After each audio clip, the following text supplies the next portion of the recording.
Yo, what's up guys? It's Noah here. And in today's video, I'm going to be talking through some player props I like on Prizepicks for today's NBA slate on Friday, May the 16th. We got one game on Friday night. We got game 6 of Knicks and Celtics. The Knicks are up 3-2. Chance to close out this series at home. Boston trying to keep their season alive, force a game 7. But we do have one game Monday night or Friday night, excuse me. I believe there's no games tomorrow on Saturday, but we will have a game 7 between OKC and Denver. I think that game's on Sunday. So we'll have another slate to talk about before we move on to the conference finals. OKC Denver, that series did get pushed to a game 7 since Denver won on Thursday night. But yeah, guys, we got one game to talk about for Friday, and I got two early plays that I do like for this slate for this game on Friday night, taking a first look at the board the night before. So before we do talk through these plays, as always, if you guys do enjoy these Prizepicks videos, if they help you out, make sure to hit that like button down below, hit that subscribe button as well. And if you guys are new to the channel, and if you are new to Prizepicks, if you don't have a Prizepicks account, be sure to sign up, use that promo code NOAH when you do sign up for Prizepicks with my promo code and place your first $5 lineup. You're going to get $50 in promo funds instantly added to your account. So if you've not signed up for Prizepicks yet, use that code NOAH when you do sign up. And then I do also want to give a quick shout out to Sleeper because we do have a partnership with Sleeper as well. You guys can go sign up for Sleeper. Use promo code NOAH over on Sleeper. And when you sign up, you'll get your first deposit matched up to $100. So whatever you put in on your first deposit, Sleeper will match that up to $100. If you put in 100, they'll give you an additional 100 to play with. You put in 50, they'll give you an additional 50 to play with.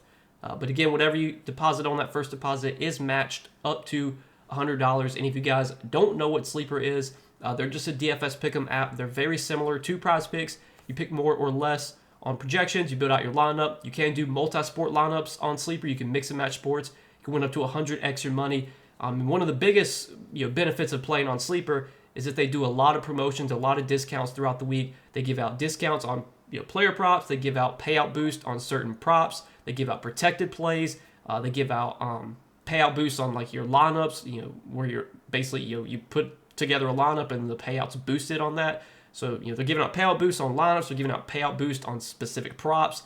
A lot of promotions, a lot of discounts that Sleeper does throughout the week. And if you guys don't have an account on Sleeper, again, you can sign up and use that promo code NOAH to get your first deposit matched up to $100. But yeah, guys, we got two plays to talk about for Friday. Now, I do want to recap our plays from Thursday before we go over today's plays. So we gave out two picks Thursday. We went 0-2 on our two plays on Thursday, and man, I really regret the plays I gave out Thursday. I mean, just looking at the reads I've been making lately, some of the reads I've been making have just not been good, and I'll own up to it. The Cornet under, we all know what happened with the Cornet under on Wednesday, that was. And then today, we took an over on Isaiah Hartenstein, his rebounds plus assists. I mean, he did get into some early foul trouble, which kind of cut his minutes down a little bit. And then, late in the second half, OKC was trailing, so Hartenstein kind of got played off the floor. They were going small. So, when they go small and they're played from behind, Hartenstein, obviously doesn't provide much spacing, much offense. So they kind of, play Chet at the 5. They play Chet at center. They try and just get more shooting out there. And that's kind of the way they went, Thursday night. Hartenstein, I don't think really played that many minutes. I mean, not only did he have the foul trouble, but he also didn't play like the final, I want to say like 5 or 6 minutes of the game. It didn't matter. I mean, he wasn't even close to going over his rebounds and assist line. He had 6 rebounds and no assist in 25 minutes. And then we took an over on Russell Westbrook, his points plus assist. Westbrook only played 16 minutes, which I believe is like the fewest minutes he's played all postseason. I mean, he wasn't very productive at all. I mean, he shot the ball somewhat poorly again, 3 for 8 from the field, 0 for 2 from 3. Started off the game terrible. Like, he had 2 turnovers to start the game. He only played like 4 minutes in the first half, or I think he did get back in the sub back in like late in the first half. But like, I mean, Westbrook, the Westbrook over, I guess I kind of regret it. I mean, you saw Julian Strawther come off the bench and play really well, and I guess I was kind of thinking that would be Westbrook doing that, but obviously it wasn't. Strawther was the guy that kind of came off the bench, played a decent amount, and was playing really well. Westbrook's just been struggling. I mean, I'm sure next game he'll probably go off because I didn't take an over on him. But we got two more plays, guys, here for Friday. Had some bad reads on Thursday, have had some bad reads lately, but I'm going to continue to give you guys the plays I like. give you the analysis behind every play. Like I've said this so many times, like you don't have to tail every single play that I give out. If you don't like a play, don't tail it. It's as simple as that. Been getting a lot of comments lately about people saying, the plays I give out are terrible and all this other shit. Like at the end of the day, if you don't like the plays I give out, don't tail them. It's that simple. It's funny, the guys that continue to comment hate, they come and watch every single video. So like, if you don't like what I'm doing, why are you watching the videos? I just don't understand. But I'm going to give you guys the plays I like. I'm going to give you the analysis behind the plays. If you like them, tail them. If you don't have to tail. It's up to you. But we got 2 plays here for Friday, guys. Let's see if we can go 2-0 here and bounce back. So both the props that we're going to talk about for today are going to be fantasy score props. Got 2 fantasy scores that I'm really liking in this game. The first one that I like is Josh Hart for more than 33.5 fantasy scores. So if we look at what Josh Hart has done in this series, he has gone over this fantasy score line in 3 out of 5 games. Did go under in games 3 and 4, but was really solid in game 1, 36.7 fantasy score, solid in game 2, 38.7, last game 34.4. Josh Hart's a guy that in the playoffs, he typically plays a ton of minutes. So far in this series, he's not been playing like as many minutes as you might expect. Last game played 36 minutes. Did lose some minutes, I believe, for blowout. I think he did get subbed out a little bit early last game. Boston won that game by 25. It was relatively out of hand. Hart got subbed out with about 2.5 minutes left, so he probably would have played about 39 minutes had the game been competitive. And then in game 4, only played 30 minutes. I'm guessing blowout, or that was foul trouble. He had 5 fouls in 30 minutes. Then he played 34 minutes, but we did see games 1 and 2. He played 45 minutes and 43 minutes.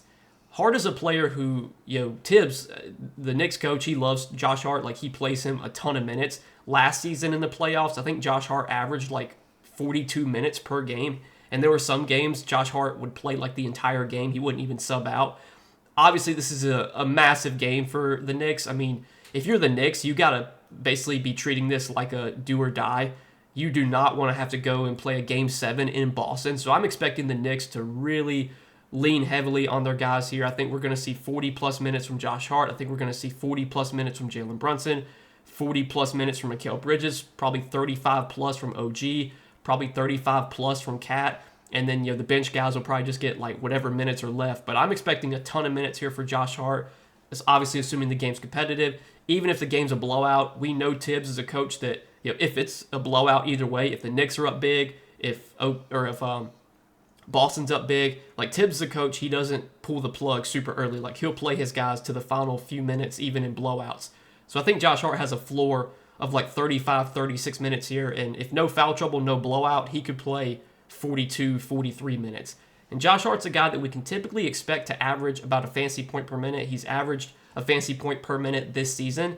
So far in the playoffs, he's been a little bit less productive, 0.92 fantasy points per minute. But this still just feels like a low line on Hart, assuming he plays his full 38, 39, 40 minutes here. If you look so far in the playoffs, in games where Hart has played at least 36 minutes, he's over this line in, I believe, 6 out of 7 games in the playoffs with at least 36 minutes.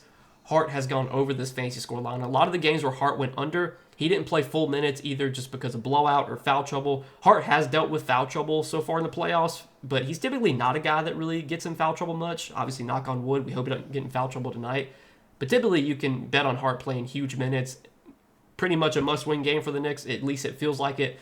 I expect massive minutes here for Josh Hart. And Josh Hart's one of these guys that just does everything when he's on the floor. He can score, he can rebound, he can get assists. He can also get defensive stats, steals, and blocks. And for fantasy score, steals and blocks, super important because they're worth 3 points each. And Hart can get steals and blocks. So I like that as our first prop for today. Just think this line on Hart's a little bit too low, expecting full minutes from him in this spot.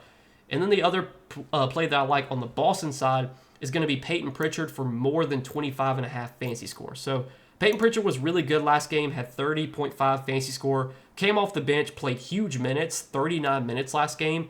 And Peyton Pritchard did get some extended minutes because if you look in the first quarter, Drew Holiday did pick up his second foul with about 7.5 minutes left in the first quarter. So Pritchard got an early sub in the first quarter because of Holiday picking up 2 fouls.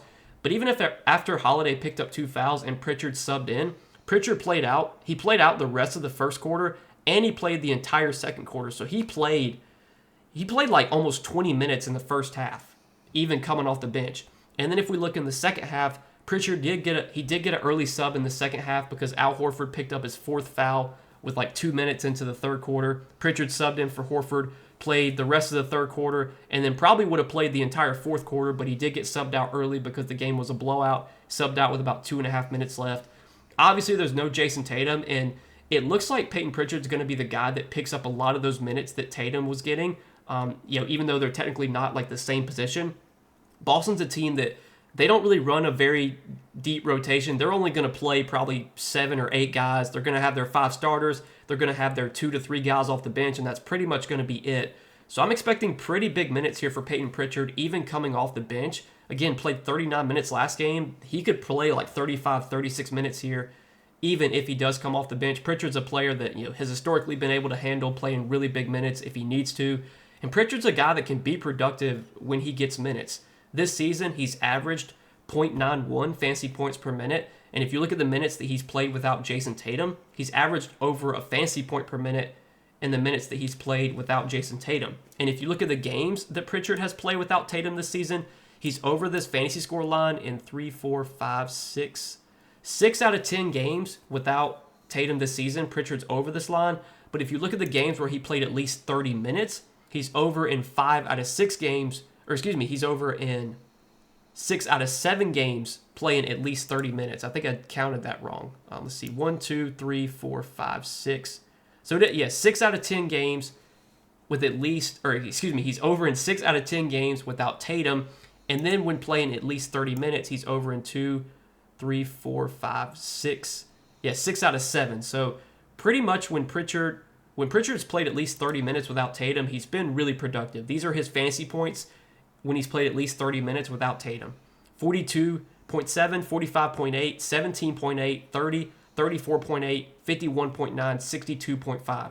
Now, some of those games, like one of those games I know was like on the last day of the season when everybody was out for Boston. But like even in games with Jaylen Brown, with Derek White, with Drew Holiday, as long as Tatum is out, that's benefited Peyton Pritchard. It benefited him during the season, during the regular season. Obviously, it was a big benefit for him last game. Just expecting a big role here for Peyton Pritchard, expecting a lot of minutes, even coming off the bench.